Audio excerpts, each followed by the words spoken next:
Hello everyone and welcome to EVTN News. A bit of a later video in the week, but I'm back at it. I wanted to get some of this news out, and so we're going to be moving on, moving right along here. First off, happy Ecumenical Lent, and well, we have several stories about Ecumenical Lent. I think maybe I'll cover those back to back to back.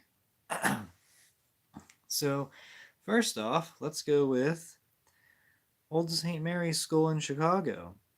And as always, I have the links in the description to my videos. Um, Old St. Mary's School in Chicago, on their website, the faculty and staff include pronouns in their bios. In their About Us section, the first thing listed is the diversity statement.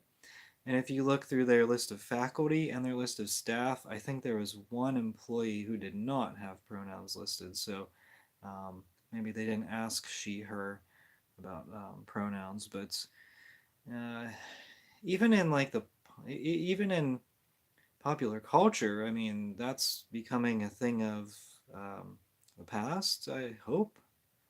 I don't know that that's necessarily the case, but it seems as though that's becoming less and less popular, should I say? Or at least it's becoming more discouraged.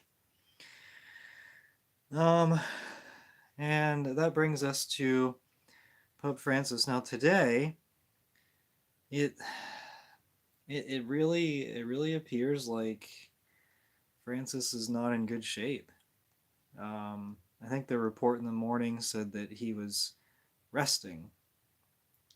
He had a peaceful night and he was resting in the morning, and I don't know. I don't think that's a good sign for him for his health. But anyway,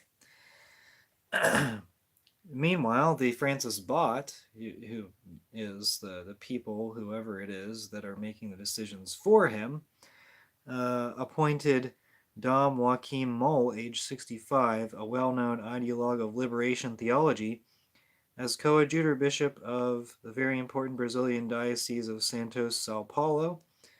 This happened on February 24th while Francis was in the hospital. Monsignor Moll was the auxiliary bishop of Belo Horizonte. He is internationally known for denying communion to a kneeling Catholic during a confirmation ceremony. So denying communion to someone kneeling to receive on the tongue. The video is available at Gloria TV at another link. So, yeah, he's a yeah. So these guys are being pushed into bishop roles, and he will be the last Francis bishop.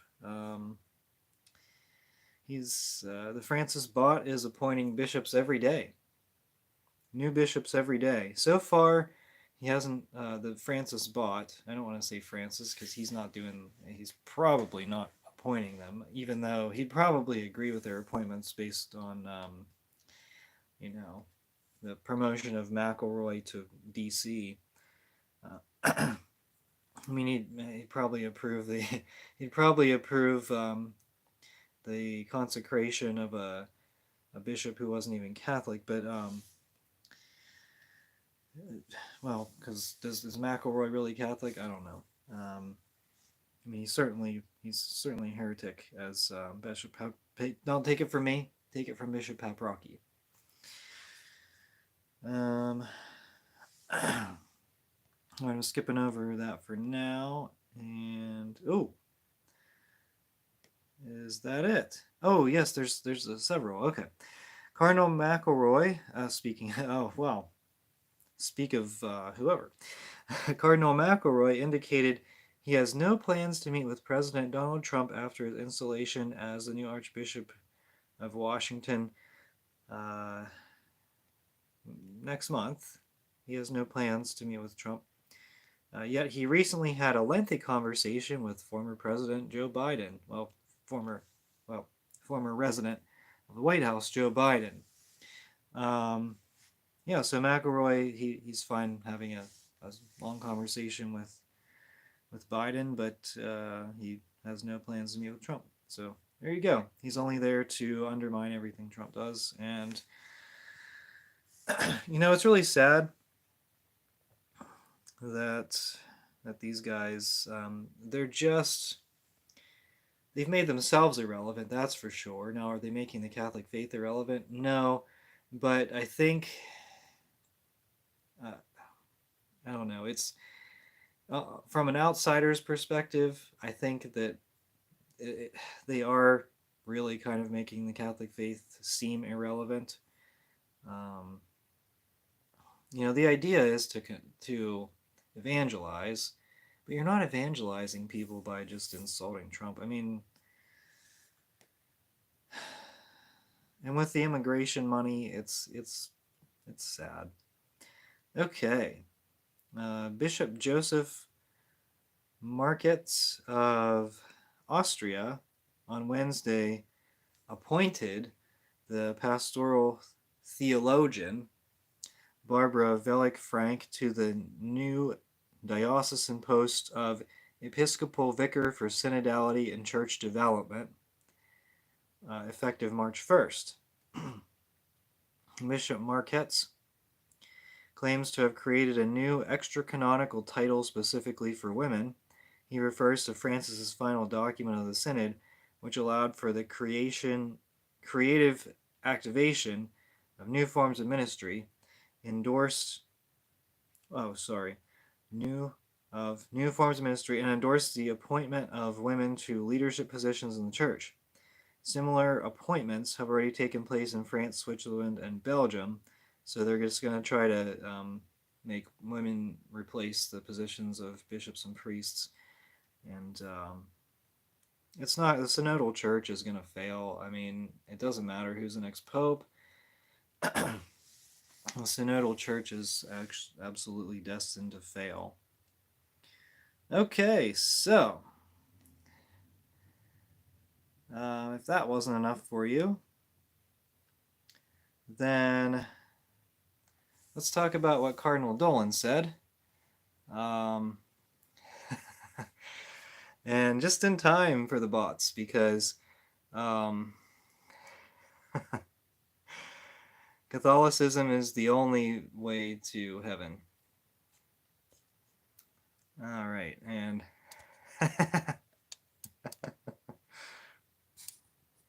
okay, there's a guy named Muhammad who was posting on my video, and he's not going to like this. Well, he'll like the story, but he's not going to like what I have to say about it, and neither will the rest of the bots. Cardinal Timothy Dolan made the announcement to Catholic viewers on Twitter on Friday, February 28th, asking his audience if they realize that Ramadan, the Islamic season of Lent, begins tomorrow. The Cardinal praised Muslims for taking their observances seriously and added that Ash Wednesday, the first day of Lent, is kind of our Catholic Ramadan. The Cardinal praised Muslims for taking their observances. Oh, yeah. Okay, so I accidentally pasted it twice. But he said it's kind of like our Catholic Ramadan. So, no, false religion. I kind of understand what he's trying to get at, maybe, but I think it was a really bad analogy. And it's not the Catholic Ramadan because Lent began before the Islam religion was created. And, Catholicism is older than the false religion of Islam. And along the same lines, let's see. The Vatican News, they published an article on Saturday. They presented the Muslim period of Ramadan as yet another instance to be used for interreligious dialogue. They said Ramadan is a time of prayer and reconciliation for the good of creation. So, Yeah, so it's all about creation and paganism, and it's kind of sad. Actually, really sad. All right, and let me find this. Let me find this article about Supich. Ah, here we go. I didn't. I don't have it posted in the comments, but this is um, this is Cardinal Supich. Uh, so he tweeted. Was this yesterday or the day before? Oh, okay, yeah. Yesterday was Ash Wednesday. So it would be Tuesday on Mardi Gras. He said, "Happy to be at the Muslim Catholic iftar in Morton Grove tonight to break the daily fast observed by our Muslim brothers and sisters during Ramadan." All right, so do you expect anything less? He bans Catholics from their mass, literally. He banned the Institute of Christ the King. Remember, Supich, like, remember this. Supich suspended the faculties of the Institute of Christ the King for following their constitutions. They refused to say the Novus Ordo, and he suspended them. Yet, Supich attends a Muslim activity, so that just shows you where his priorities are. Vendi, thank you for commenting. Thank you for watching this channel. And you say Dolan is wrong, and I don't agree with Dolan. I can understand. I think it's possible that I think it's possible that he didn't speak clearly. I guess I don't know if that's really true or not, though. But I think I think one of the things is that I can kind of see where he's coming from is that on the surface, on the in terms of visibility, Catholics, they don't, they're not as, let's per se, visible of their fasting as are the Muslims, but I don't know. I mean, does it make sense to kind of shove it in people's faces like the Muslims do, even when they're a minority? And of course, the left certainly helps amplify that. Um, the left doesn't care about Ramadan, yet they post about it anyway. I mean, if the left actually knew what Islam believed, then they'd not support them. But I think it's just the leftist mentality of their hatred of Christians, maybe. Um, I think the leftists kind of, I don't know, kind of latch on to the Muslims because their hatred of Christianity. And, in the Christian perspective, certainly um, there's a large population of Protestants in the United States, and they don't do anything for Lent. Some of them do the ashes for Ash Wednesday, and it's nice, and positive thoughts, good vibes, and then in a few months there will be Easter. But for us, Catholics do penance, and I was talking to a guy today. He said he gave up Facebook for Lent, and I said, that might be a better penance than giving up food. I mean, just I don't want to sound like a modernist, but it really depends. I mean, if you're spending a lot of time on Facebook, it's a really great opportunity to shut it down and do something different. And you'll be surprised how much time you have available.